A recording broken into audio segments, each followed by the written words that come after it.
ప్రభు నా హృదయంలో పెట్టిన తలంపు నేను మీకు చెప్తాను. లూకా సువార్త 21వ అధ్యాయం. ఈరోజు ఆదికాండం చెప్పను, రేపు ఆదికాండం 30వ అధ్యాయం నుంచి రేపు మళ్ళా ఆ పోర్షన్ కంటిన్యూ చేస్తాను. దేవుడు ఇచ్చిన ఒక స్మాల్ ఇన్సైట్. లూకా సువార్త 21వ అధ్యాయం 34 నుంచి 36 వరకు, 34 నుంచి 36 వరకు. లూకా సువార్త 21వ అధ్యాయం 34 నుండి 36. తెలుగులో చాలా నిదానంగా నేను చదువుతాను. మాస్టర్ గారు బాగా స్లో అయిపోయారని మీరు అనుకోవద్దు. కొంచెం నీరసం ఉంది కనుక స్లోగానే వెళ్తాను. వాక్యం చెప్తూ ప్రభు ఇచ్చిన అనుకూలతను బట్టి స్పీడ్ అవుతాను. మీ హృదయములు ఒకవేళ తిండి వలనను మత్తు వలనను ఐహిక విచారము వలనను మందముగా ఉన్నందున ఆ దినము అకస్మాత్తుగా మీ మీదకి ఉరి వచ్చునట్లు రాకుండా మీ విషయమై మీరు జాగ్రత్తగా ఉండుడి.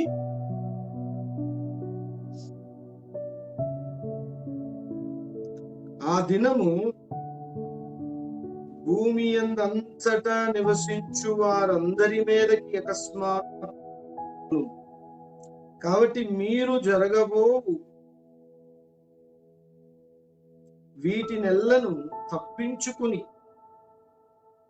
మనుష్య కుమారుని ఎదుట నిలవబడుటకు శక్తి గలవారగునట్లు ఎల్లప్పుడూ ప్రార్థన చేయుచు మెలకుగా ఉండుడని చెప్పాను.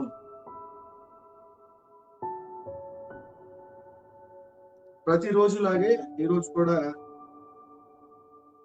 మన సర్వశక్తి గల దేవుడు యాకోబుకు తన వాక్కును పంపిన దేవుడు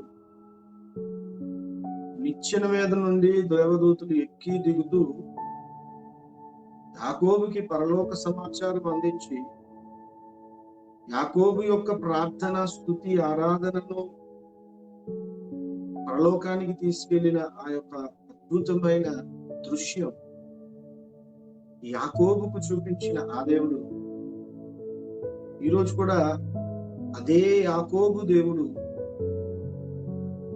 మనకు తన వాక్కును పంపి బాగు చేయుగాక. ఆమేన్. ఈ 2-3 వచనాలు మనం జాగ్రత్తగా గమనిస్తే మెలకుగా ఉండండి, మెలకుగా ఉండండి, మెలకుగా ఉండండి. యేసుక్రీస్తు ప్రభు వారి శిష్యులకు చాలా అనుమానాలు ఉండేవి ఆ రోజుల్లో.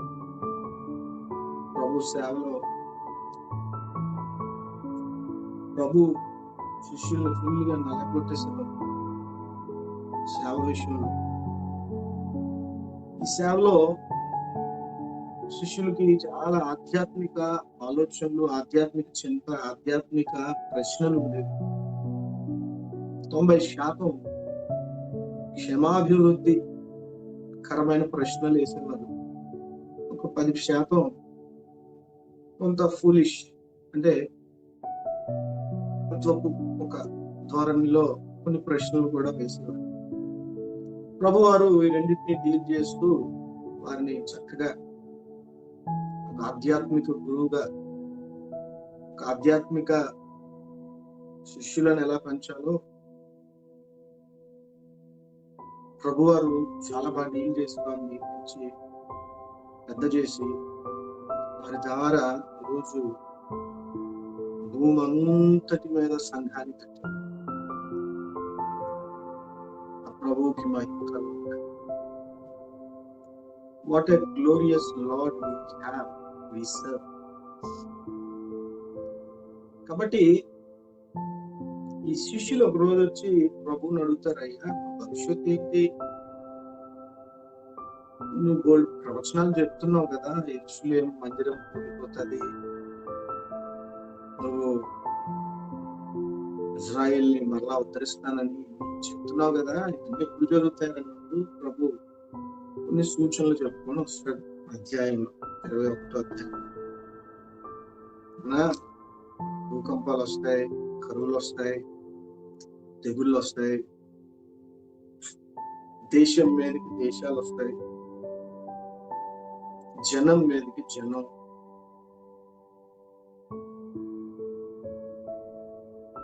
నా నామం నిమిత్తం జనులు మిమ్మల్ని చంపుతారు, అవన్నీ ఉంటాయి. 24, మార్కు 13, లూకా 21లో మీరు కొంచెం టైం ఉంటే, టైం లేకపోతే పర్వాలేదు, వాళ్ళ టైం ఉంటే మీరు పేపర్ తీసుకొని రాసుకోండి. అంటే 3 అధ్యాయాల్లో ఒక్కొక్క అధ్యాయంలో అన్ని లేవు, 3 అధ్యాయాలు కలిపితే దాని సారం వస్తుంది.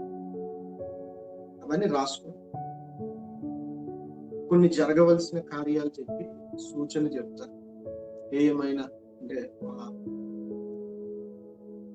ఆ క్రీస్తు విరోధి వాడే దేవుడు అని చెప్పి యెరూషలేములో ఎప్పుడైతే తాను ప్రతిష్ఠించుకుంటాడో అప్పుడు మీరు అర్థం చేసుకోండి, మీరు పారిపోండి, కొండ గుహల్లోకి వెళ్ళి దాక్కోండి, ఎందుకంటే మహాశ్రమకాలం స్టార్ట్ అవుతుంది. కొంతకాలం తర్వాత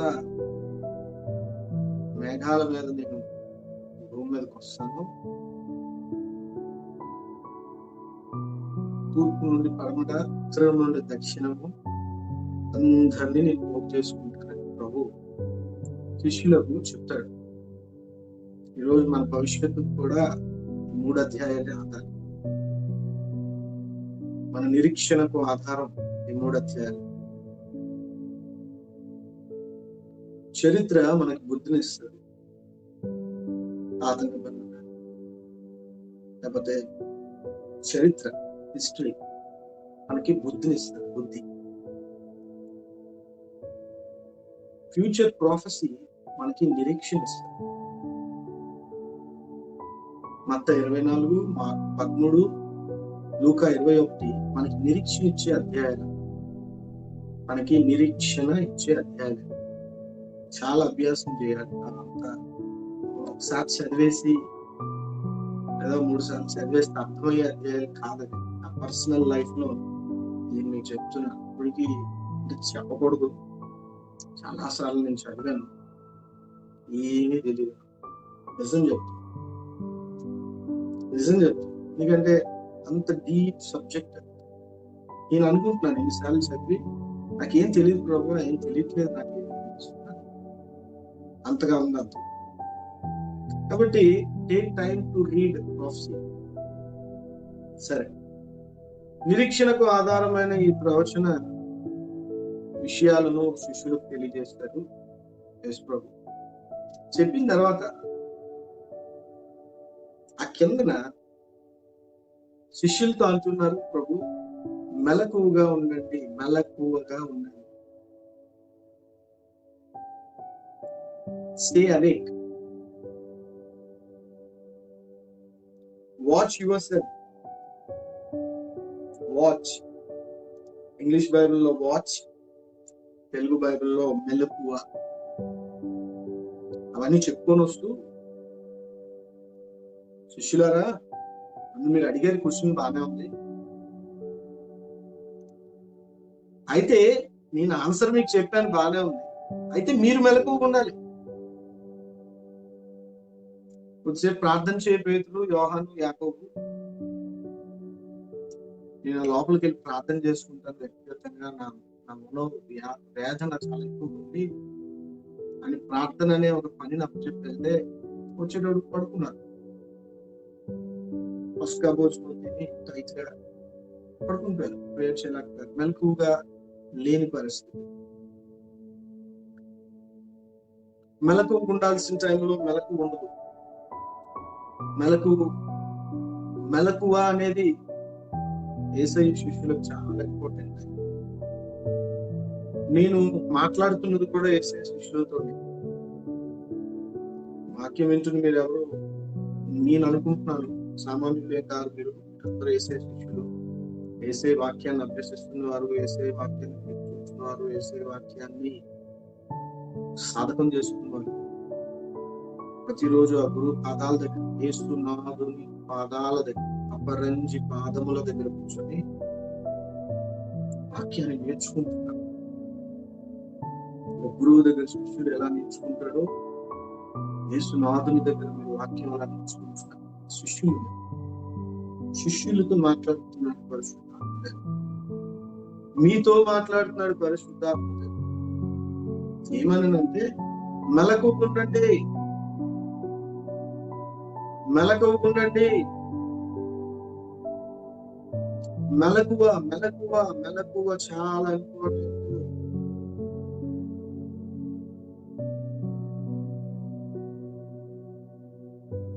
స్వస్థతలు స్వస్థతలు స్వస్థతలు, హీలింగ్ మినిస్ట్రీ,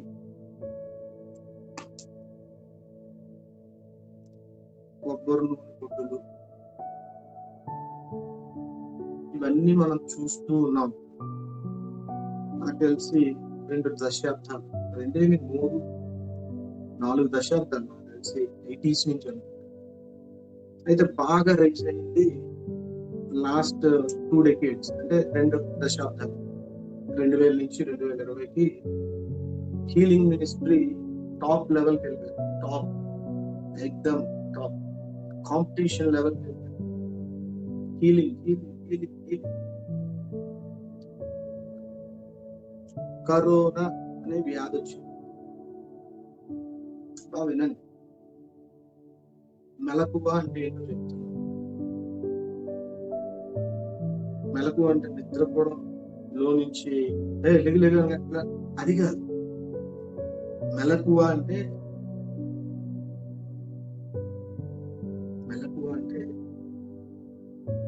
స్పృహ, జ్ఞానం, తెలివి.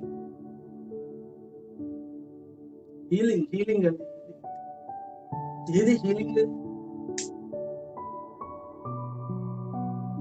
కాబట్టి ఎందుకంటే ఆ మాట రాయబడి చదువుతాను.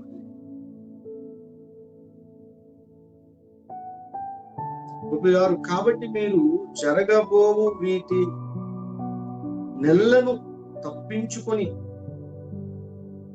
మనుష్య కుమారుని ఎదుట, చూడండి, జరగబోవు వీటన్నిటినీ తప్పించుకొని, ఏవి తెగుళ్ళు, భూకంపాలు, అవి ఏవేవి ఉన్నాయో ప్రభువారి నోటి నుండి వచ్చిన ప్రతి ప్రవచన వాక్కు, వీటన్నిటినీ మనం తాళాల.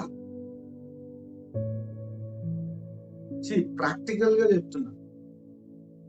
ప్రభు ఎప్పుడు జోలపాటు రాలేదు ఎవరికి. ప్రభు ఎప్పుడు కూడా ఎవరిని ఏం కాదని జోలపాటు ఎప్పుడు రాలేదు.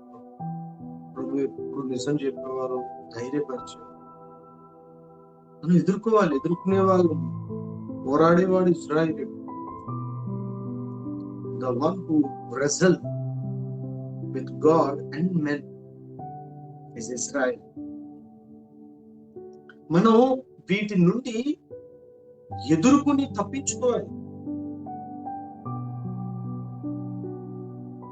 అంతేగాని ఏదో సూపర్ న్యాచురల్ పవర్ వచ్చేసి ఇవన్నీ మనకి లేకుండా చేయవు. It's not about comfort. దేవుని బిడ్డలారా, మార్చి 22 ముందు ఎంత కంఫర్ట్ గా ఉన్నాం మనం, హాయిగా ఉన్నాం. సడన్ గా వచ్చింది, హఠాత్తుగా, అకస్మాత్తుగా పరిస్థితులు అలా వస్తాయి. కాబట్టి ఏ పరిస్థితి ఎప్పుడు వస్తుందో మనకు తెలియదు, కానీ ప్రభు ముందే మనకు చెప్పుంచారు. అది గొప్ప విషయం. కాబట్టి మెలకువగా ఉండండి, మెలకువగా ఉండండి. జ్ఞానంతో, దేవుని వాక్య ప్రత్యక్షతలతో వర్ధిల్లండి. సమాధానం సమాధానం సమాధానం అని చెప్పుకుంటుండగా వారి మీద అకస్మాత్తుగా శ్రమ వచ్చింది. తట్టుకోగలరా?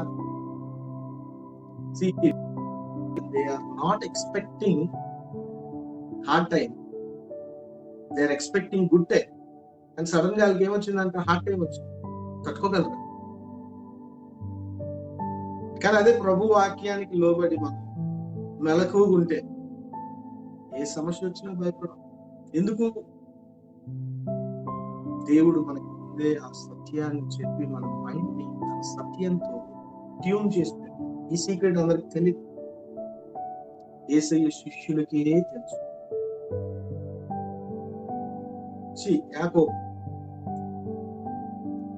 తండ్రి ఇంట్లో మోసం చేసి వెళ్ళిపోతూ ఉన్నాడు. పశ్చాత్తాపం, ఒక రాయి తీసి పడుకున్నాడు. దేవుడు దర్శనం ఇచ్చాడు. అక్కడ అప్పుడు వరకు యాకోబుకి దేవుడికి ఒక నిబంధన రిలేషన్ లేదు, పర్సనల్ గా తాత ద్వారా వచ్చిన నిబంధన తప్ప తనకు వ్యక్తిగతంగా లేదు. కానీ అప్పుడు పర్సనల్ రిలేషన్షిప్ యాకోబుకి వచ్చింది. ఆ విధంగా అక్కడి నుంచి యాకోబు మైండ్ సెట్ ఎలా తయారైందని అంటే, మామగారు చిన్న కుమార్తెని ఇచ్చి పెళ్లి చేస్తానని చెప్పి పెళ్లి చిన్న కుమార్తెనే కూర్చోబెట్టి చేసాడు. కానీ రాత్రి పెద్ద కుమార్తెను గదిలో పంపించాడు చీకట్లో. తెల్లవారు చూసేటప్పటికి నెత్తి నోరు కొట్టుకున్నాడు. కానీ ఆలోచించాడు, జరిగిన పరిస్థితిని అర్థం చేసుకున్నాడు. నేను మోసం చేశాను మా నాన్నని, ఇక్కడ మా మామ నన్ను మోసం చేశాడు. ఆ మోసం నాకు న్యాయం అనిపించింది, ఈ మోసం మా మామకి న్యాయం అనిపించింది. ఎందుకు ఏంటి ఇవన్నీ కాదు ప్రభు, ఉన్న పరిస్థితిని వాల్యూ దేవునికి స్తోత్రం కలుగుతుంది. ఉన్న పరిస్థితిని ఉన్నట్టుగా తీసుకుంటాం. అంటే నా జీవితం ప్లెయిన్ ఉండాలి, నా జీవితం హ్యాపీగా ఉండాలి, నేను ఏ హార్డ్ టైమ్స్ లోకి వెళ్ళకూడదని కాదు. దేవా నువ్వు just tell me, you allow anything, I face it. దేవునికి కూడా ఇక్కడ 21వ అధ్యాయం లూకా సువార్తలో అలాగే చెప్తున్నారు.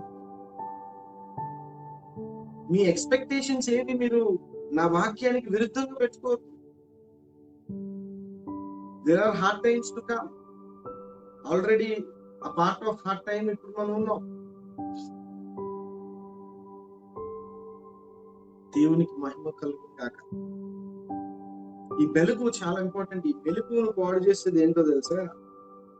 34 చూడండి. మీ హృదయములో ఒకవేళ తిండి వలన, తిండి ఎక్కువ, తిండి బోతుతనం, రుచులు తినడం తప్పేం కాదు, భోజన ఆసక్తి కలగడం తప్పేం కాదు. కానీ తిండి బోతుతనం, గ్లటనీ అంటారు. గ్లటనీ అంటే అదే పని. తిని అందరూ ఒక వంతు తింటే ఆ వ్యక్తి 200, 300 తింటారు. ఆ తిండి పోతుతనం ఏం చేస్తుంది అంటే మన ప్రాణాత్మ శరీరంలో మెలకుగా ఉన్నప్పుడు డిమ్ చేసేస్తుంది. వినాలి. మీరు అనుకుంటున్నారు ఓన్లీ నేను తిండిపోతాను కాదు, కాబట్టి నేను మెలకువ అనుకోదు. ఇది కాదు పాయింట్. తిన్నోళ్ళు తింటారు, తినలేని తినలేరు. తిండి వల్ల పరలోక రాజ్యానికి వెళ్తారు వెళ్ళరు అనేది నిర్ధారించబడదు. తిండి కాదు పరలోకానికి, మన ఆత్మీయ క్షమాభివృద్ధికి నిర్ధారణ తిండి కాదు. కానీ తిండి మన షార్ప్నెస్ ని డౌన్ చేస్తుంది. అందుకే ప్రభు ఇక్కడ చెప్తారు, తిండి వలన మీ మెలకు దెబ్బతింటుంది. మెలకు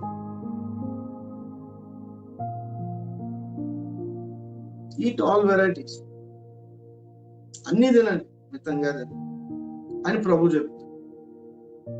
మీ మెలకువను టార్గెట్ చేసే తట్టుగా తిండిని తినద్దు. రెండోది, మత్తు. ఈ మత్తు మందు అనే మత్తు, నిద్ర అనే మత్తు, డబ్బు అనే మత్తు, ఇంకా ఎన్ని మత్తులు ఉన్నాయో ఆ మత్తులన్నీ ఇందులోకి వస్తాయి. ఈ మత్తు మన మెలకువని దెబ్బతీస్తుంది. ప్రభు చెప్తున్నారు, మెలకువగా ఉండు. మీరు మెలకువగా లేరనుకో, ఈ ప్రాఫెసీ, ప్రవచన వాక్యం నీకు చెప్పిన సంగతి మీకు గుర్తు లేదనుకో, ఆ పరిస్థితి మీ మీదకి వచ్చినప్పుడు మీరు ఏమైపోతారు? అందుకే మీరు మెలకువగా ఉండండి. Don't panic. భయపడొద్దు. భయపడే పని వద్దు. భయపడొద్దు. భయపెట్టేవి పరిస్థితులు, భయపెట్టేది దుష్టుడు, భయపెట్టేవి దురాత్మలు, భయపెట్టి మనల్ని వాటి కబ్జాలో తీసుకుంటారు.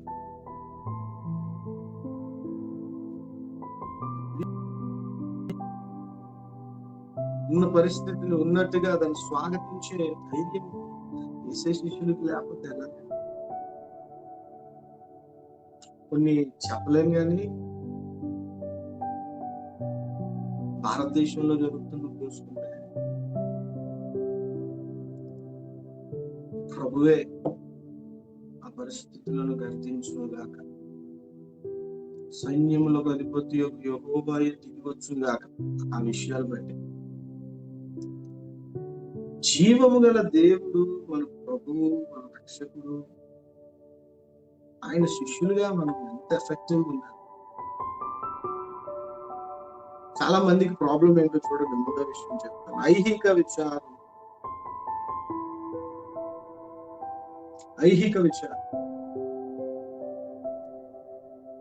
ఏం తిందాము, ఏం తాగుతాము,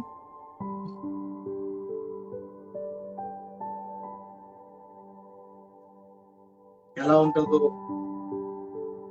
వాళ్ళలాగుంటానో వీళ్ళలాగుంటానో, ఐహిక విచారం. ఆ టీవీ ఎప్పుడు కొంటాను, ఆ వెహికల్ ఎప్పుడు కొంటాను, ఆ గోల్డ్ ఎప్పుడు కొంటాను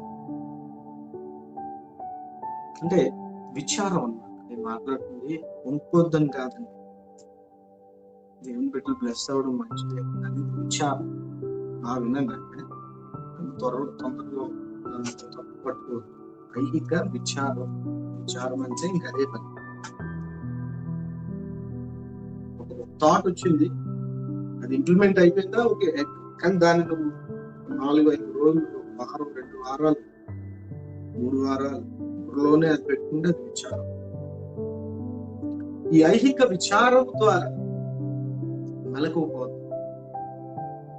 నీలో డిపాజిట్ చేసిన పరిశుద్ధాత్ముడు, ఆ పరిశుద్ధాత్మ దేవుడు నీలో డిపాజిట్ చేసిన ఈ ప్రవచన సత్యాన్ని డిస్టర్బ్ చేసేది నీలో ఉన్న ఐహిక విచారము, నీలో ఉన్న మత్తు. ఈ మత్తు కారణాలు ఏంటో చెప్పాను. నీలో ఉన్న తిండి చాలా ఎఫెక్టివ్ అండి, చాలా ఎఫెక్టివ్. విషయాన్ని మనం అర్థం చేసుకొని, ఇవన్నీ ట్రాప్స్. నీలో ఆ ఫ్యూచర్ ప్రాఫెసీ ఉండకూడదు. ఫ్యూచర్ ప్రాఫెసీ ఉంటే నువ్వు జయించేస్తావు పరిస్థితి. ఇప్పుడు సింపుల్ ఎగ్జాంపుల్ చూడండి, అదే 21లో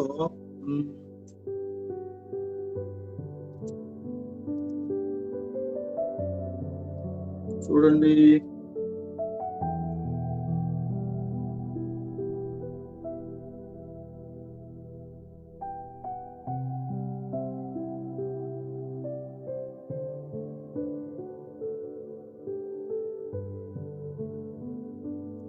అది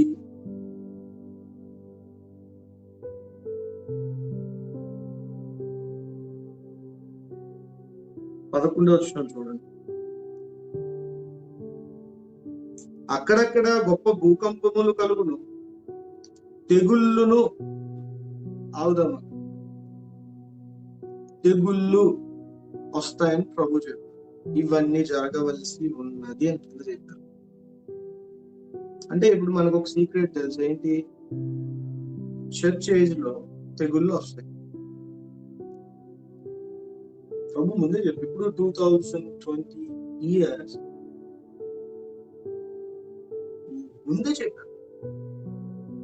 2020 సంవత్సరాల క్రితం మన క్షేమాభివృద్ధి నిమిత్తం ప్రభు చెప్పారు తెగుళ్ళు వస్తాయి. Very equal intervals there come flu, corona వస్తుందని ప్రభు ముందే చెప్పారు. అంటే ప్రభు చెప్పింది వచ్చింది, అది విషయం. ఇప్పుడు ఆ తెగులు మనం ఏం చేయాలంటే మెలకువతో తప్పించుకోవాలి. 36 కాబట్టి మీరు జరగబో వీటి నల్లను తప్పించుకుని,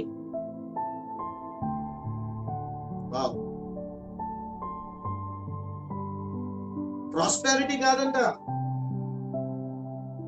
జరగబోయే ఈ యొక్క ఉపద్రవములన్నిటినీ తప్పించుకుని ప్రభు అన్ని మనకు చెప్పారు. ఈ చెప్పిన వాటిని మనం ఎదుర్కొంటూ తప్పించుకుంటూ మనం మనుష్య కుమారుని ఎదుట నిలవబడాలంట. దేవునికి స్తోత్రం కలుగుగాక. మనుష్య కుమారుని ఎదుట నిలవబడుటకు శక్తి గలవారగునట్లు ఎల్లప్పుడూ ప్రార్థన చేయొచ్చు మెలకుగా ఉండుడని చెప్పాను. సో ఇది విషయం. శిష్యులకు ప్రభు ఇచ్చిన మెసేజ్ ఏంటి అంటే, భయపడుతున్నానా, రాకడకు ఇగో కరువు తెగులు వస్తుంది అంటే సబ్జెక్ట్ చెప్తాను. ఇవన్నీ వస్తాయి. భూకంపాలు వచ్చాయనుకో మనకి ఎలా ఉండాలి తెలుసు. భూకంపం వచ్చిందండి, ప్రభు చెప్పారు కదా, ప్రభు చెప్పారండి, భూకంపం వస్తుందని చెప్పారు. తెలీదా మీకు? చైనా ఇండియాకి వార్ అండి, ప్రభు చెప్పారండి. చాలా మంది ఎమోషనల్ అయిపోయారు వార్ అయినప్పుడు. ఇప్పుడు ఏం లేదు, మళ్ళీ 20 కుటుంబాలు చనిపోయిన సోల్జర్స్ మామూలు. ఆ టైంకి అంత ఎమోషనల్, పూరి పొంగినట్టు పొంగుతారు కదా మామూలుగా. ఫ్యామిలీస్ బాధను మర్చిపోయి వాళ్ళు లైఫ్ స్టైల్లో కొనసాగిపోతూ ఉంటారు. జనం మీదకి జనం. ప్రభు చెప్పారండి, యుద్ధముల గురించిన సమాచారం ప్రభు చెప్పారండి. కాబట్టి ప్రభు చెప్పినవే జరుగుతున్నాయనే ధైర్యం మనకు ఉండి, ప్రాణం మీద భయం. చూడండి, దుష్టుడు మనల్ని ఏమన్నా చేయగలిగితే ప్రాణం మీద పెట్టి మనల్ని భయపడతాడు. ఆ ప్రాణం దేవుని దగ్గర ఉంది అనే విశ్వాసం నీలో వచ్చు. దుష్టుడు మనల్ని ఏమి చేయలేడు. ఇందాకలా నేను 3 రోజులు కొంచెం నీరసం అయిపోయి, ఈరోజు లైవ్ లో ఎలా ఉంటానో నీరసంగా ఉన్నాను కదా, చేయాలా వద్దా అనుకుని వచ్చాను. ప్రాక్టికల్ గా నిజం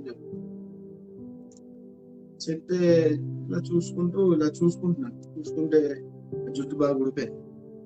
పట్టుకోరు ఊడిపోతే పని ఫీలింగ్ అంటే లోపల నుంచి స్వరం, ఒక్క వెంట్రుక నా తల నుంచి రాలంటే ఆయన చెప్తున్నారు. ఒక్క వెంట్రుక, వన్ హెయిర్. నేను ఆపటోళ్ళని, నా జుట్టు ఆపటి, మన ఆపటోళ్ళని మన జుట్టు ఆపటి దేనికని పనిచేస్తుంది జుట్టు. అసలు ఈ జుట్టు పనిచేసే విధానం ఏముందా? కొంచెం ఆ లుక్ తప్ప. ఈ జుట్టుకు సైతము లెక్క ఎరిగిన లేదు, లెక్క ఇచ్చిన సర్వశక్తి కలుగు. ఎన్ని పేర్లు పెట్టి పిల్లలు ఆయన అనుమతి లేకుండా నీలోకి తెగులు రాదు. ఆయన అనుమతి లేకుండా నీ జీవితంలో జరుగుతున్నదంతా ఆయన అనుమతితోనే. Take it for granted. కాబట్టి ధైర్యం తెచ్చుకోండి, మిమ్మల్ని మీరు బలపరచుకోండి. జరగబోయేవి ప్రభు మనకు ముందే చెప్పి మనకు ధైర్యపరుస్తూ ఉన్నారు, మరలా మనకి అవే తెలియజేస్తూ ఉన్నారు. కాబట్టి మెలకువగా ఉండండి. లాక్డౌన్ కదా, మరి చర్చ్ మినిస్ట్రీ లేదు. చర్చ్ మినిస్ట్రీ ఉంటే మనం అందరం కలుసుకునే వాళ్ళని, కలుసుకొని కూర్చొని మాట్లాడుకునే వాళ్ళని. ముఖ్యంగా ప్రభు రాత్రి వల్ల రొట్టె విరిచే వాళ్ళము, ద్రాక్షరసం త్రాగే వాళ్ళము, ప్రభు ఆ శిలువ యాగాన్ని జ్ఞాపకం చేసుకొని పశ్చాత్తాపడే వాళ్ళము, కలిసి ఫోన్ చేసేవారు, సమాజముగా కూడుట మానదు. అక్కడే ఇప్పుడు దెబ్బపడ్డది. కాబట్టి కొందరు దీన్ని ప్రభావంలో మెలకువను కోల్పోయారు, సాచురేట్ అయిపోయారు. వాళ్ళకి తెలియట్లేదు, వాళ్ళకి ఫ్రీడమ్ దొరికేసింది. చర్చ్ డిసిప్లిన్ ఎప్పుడైతే లేదో వాళ్ళకి కొంత ఫ్రీడమ్, వెసులుబాటు వచ్చేసింది. కానీ మెలకువగా ఉండండి. మీకు ఇంకోటి కూడా చెప్తాను. మత్తయి 24 చెప్పి నేను ముగిస్తాను. చూడండి, మత్తయి 24.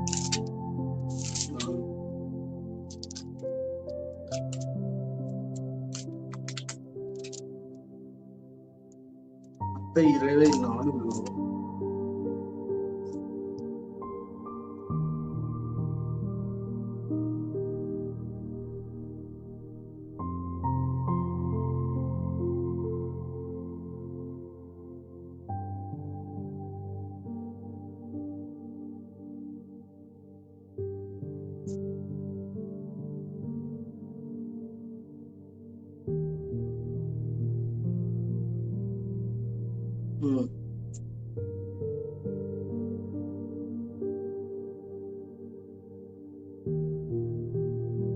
నలభై 44 నుంచి చదవండి. మీరు అనుకోని గడియలో మనుష్య కుమారుడు వచ్చును కనుకనే మీరును సిద్ధముగా ఉండండి. We don't know time. కాబట్టి లాక్డౌన్ కదా, కొంచెం వెసులుబాటు తీసుకుంటాను, కొంచెం మెలకు కోల్పోతాను, కొంచెం లోక ఏంటంటారు ఐహిక విచారాల్లో కలిసిపోతాను అని అనుకోవద్దు. సిద్ధంగా ఉండండి. యజమానుడు తన ఇంటి వారికి తగిన వేళ అన్నము పెట్టుటకు వారి పైన ఉంచిన నమ్మకమైన వాడును బుద్ధిమంతుడైన దాసుడు. యజమానుడు వచ్చినప్పుడు ఏ దాసుడు ఇలాగు చేయుచుండుట అతడు కనుగొనునో ఆ దాసుడు ధన్యుడు. మనందరం వేసే శిష్యులుగా ఉన్నాం. లాక్డౌన్ వచ్చింది కదా అని చెప్పి చర్చ్ డిసిప్లైన్ లేదు కాబట్టి, చర్చ్ కార్యకలాపాలకు నేను వెళ్ళట్లేదు కాబట్టి, నేను ఇంక నా లైఫ్ స్టైల్లో నేను ముందుకు వెళ్ళిపోతాను అని అనుకుంటే చెడ్డదాసుడు లిస్ట్ లోకి వెళ్ళిపోతాను. కానీ ఇక్కడ చూడండి, మంచి దాసుడు ఎదురు చూస్తూనే ఉంటాడంట. ఎప్పుడు తన ఆధ్యాత్మిక ఆలోచనల విషయంలో ఎప్పుడు కాంప్రమైజ్ అవ్వడు. ఎప్పుడు he is consistently building his faith. పరిశుద్ధమైన తన విశ్వాసం మీద తన జీవితాన్ని కట్టుకుంటూనే వెళ్తున్నాడు. బుద్ధిమంతుడైన నమ్మకమైన దాసుడు. తన యావదాస్తి మీద వాని నుంచినని మీకు నిశ్చయంగా చెప్తున్నాను. అయితే దుష్టుడైన ఒక దాసుడు నా యజమానుడు ఆలస్యం చేయుచున్నాడే తన మనసులో అనుకుని, లాక్డౌన్ 4 months అయిపోయింది కదా, ఆటోమేటిక్ ఎలా తగ్గుతూ ఉంటుంది ఛార్జింగ్ తగ్గింది కాబట్టి ఆలస్యం చేయుచున్నాడు కదా అని తన మనసులో అనుకొని తన తోడి దాసులను కొట్టి మొదలుపెట్టి త్రాగుబోతులతో తినుచు త్రాగుచుంటే చివరికి ఎక్కడ ల్యాండ్ అయిపోయాడు అంటే తిండికి త్రాగుడు. అదే లూకా 21లో ఉంది. తింటూ తాగుతూ as it is life style. ఆ దాసుడు కనిపెట్టని దినములో, వాడు అనుకోని గడియలో వాడి యజమానుడు వచ్చి వానిని నరికించి వేషధారులతో కూడా వానికి పాలు నియమించెను. అక్కడ ఏడుపును పండ్లు కొరుకుటయు నుండెను. అలా కిందే 10 మంది కన్యకులు. సో ఈరోజు మెసేజ్ ఏంటనంటే, ప్రభు నాకు ఇచ్చిన మెసేజ్ ఏంటంటే,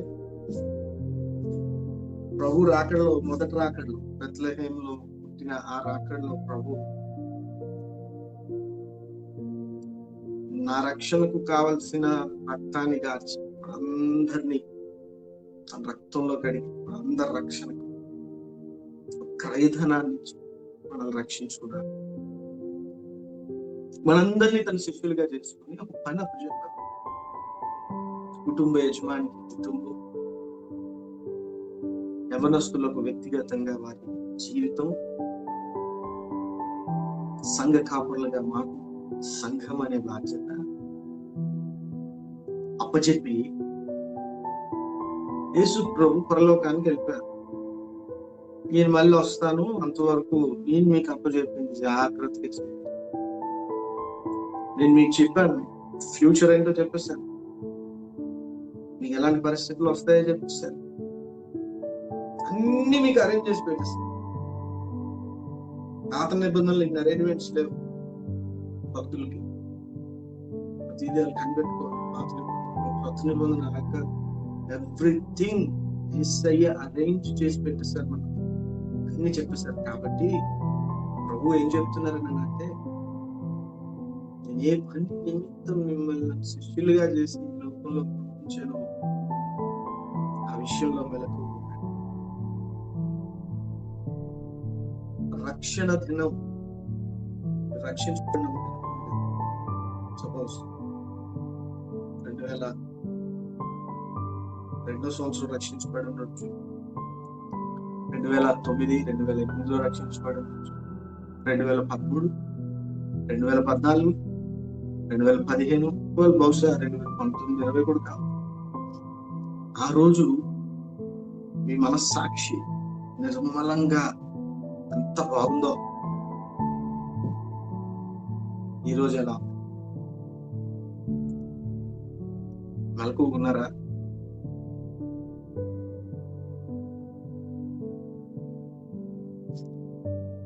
కొందరు రక్షించబడి